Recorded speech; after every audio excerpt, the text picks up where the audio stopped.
I'd like to welcome to Morning Rush set Petronella Munhenzva. She's an accomplished research consultant, speaker and author with a solid educational background. She has an MPhil degree from Oxford University and MSc and honours degrees from the University of Zimbabwe. Her latest works include the publication of her book, where is it, From Gokwe to Oxford, The Girl Who Dared to Dream, which has gained significant recognition. In addition to her writing pursuits, Petronella is actively engaged in academic work with journal publications and contributions to book projects. But you know, this is a long bio, right? Goodness gracious. Recognizing the need, I'm going to finish it though because it's important. Recognizing the need to bridge the gap between research and actionable actions, Petronella founded ACG, or Arete Consulting Group, formerly APETZIM, a Zimbabwean women-led research firm. ACG is committed to helping organizations and individuals make sound business decisions by leveraging their expertise in data analysis and providing actionable recommendations. Welcome Finally. to Morning Rush. Thank you so much. Right, now, I'm going to look at two books of yours today. So let's start with the first one, Dear African Child, 100 Love Letters. Oh, I like that. 100 Love Letters from me to you. I love it. 100 Love Letters. Right, tell me first about this book. Okay. What's it about? How does it run? I assume there's 100 love letters. There is a love letters, and I think calling them love letters is me being generous with the description. Okay. Because the point with this book was I wanted to develop a toolkit to give every child the tools they need to succeed. So I looked at my journey growing up in Gokwe and ending up in Oxford. I've achieved what some people would call remarkable. And looking back at that journey, I thought to myself, what is the best way for me to teach somebody what I've learned? What is the best way for me to teach somebody the things that I've read, the things that I've observed? And I came up with this idea. So I bring together all the lessons, all the mistakes, all the advice, and I group them into 4. So the first section is motivational letters, where I focus on just empowering people, calling them to look at their potential, calling them to realize how amazing they are. And then the second section is called Words to Remember Each Day, where I focus more on the important life lessons. And then the third section is Important Life Lessons, where we go into depth at what you need to look at in life, because life functions and principles. And then the last bit is Philosophies to Live By, where I'm just helping people to identify the philosophies upon which to ground their lives. So I just had to find a way to bring all the wealth of information and wisdom into one book, and that is how we got the 100 Love Letters. Well, it's a lot of information in one book, isn't it? I'm just flicking through this as I do, and I like this. As number 4, it says, God loves you so much. That's so great. So you talk about personal, I mean, you're responsible, you're part of your job or your life, other job, if I can call it, as personal development. So in a way, is this book also geared towards personal development of individuals? Yes, it is, because there are letters in there that give you practical things to think through. So I think one of my favorite letters is called Never Bargain from a Position of Being Broke or Desperate. People will abuse you.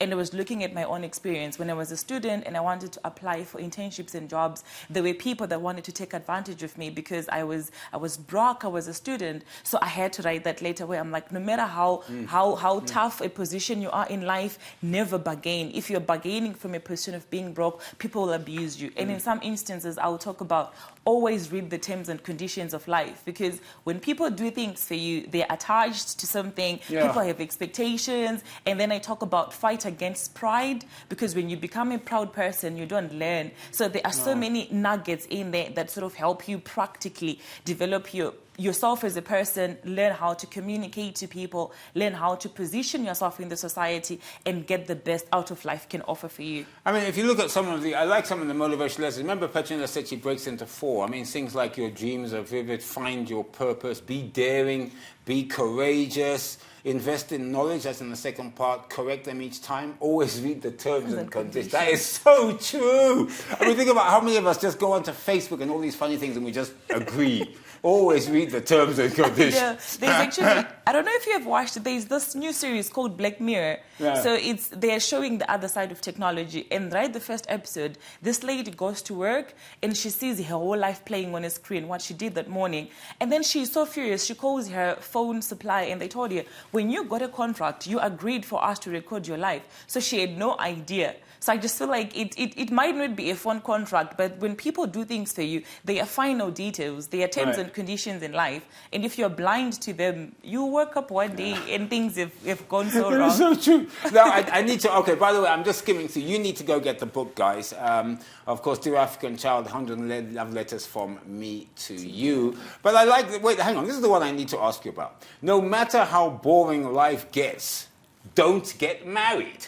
Yes. Oh, okay. Yes. No, I've seen most of my friends, I feel like particularly our African society, you get to a point where people will be like, okay, you've gotten your first degree, you've gotten your master's, you've done all of these things. When are you getting married? When are you getting married? And people get married because they feel like they have to. People get married because they feel like this person is just a good person. People get married. And then 2 years later, they realize that the wedding is done. No one cares about what you're doing anymore. You are now stuck with your decisions. So I just want people to be resilient enough to push through the fatigue and the pressure to get married. So you're not saying don't get married, you're saying do it for the right reasons. Do it for the right reasons at the right time. I like this one because it's so relevant. Fall in love with yourself first before loving anyone else. I think that is so true. It's about self-respect and self-worth. Yes, it is. Because if you move around expecting society to create space for you, people to love you, people to respect you, you won't get that. So you should have that. And if you have that for yourself, then you can expect it from the world and you can give it to other people. And this one, guys, for all of you, which I think, I just like reading things. In fact, I'm going to read this book.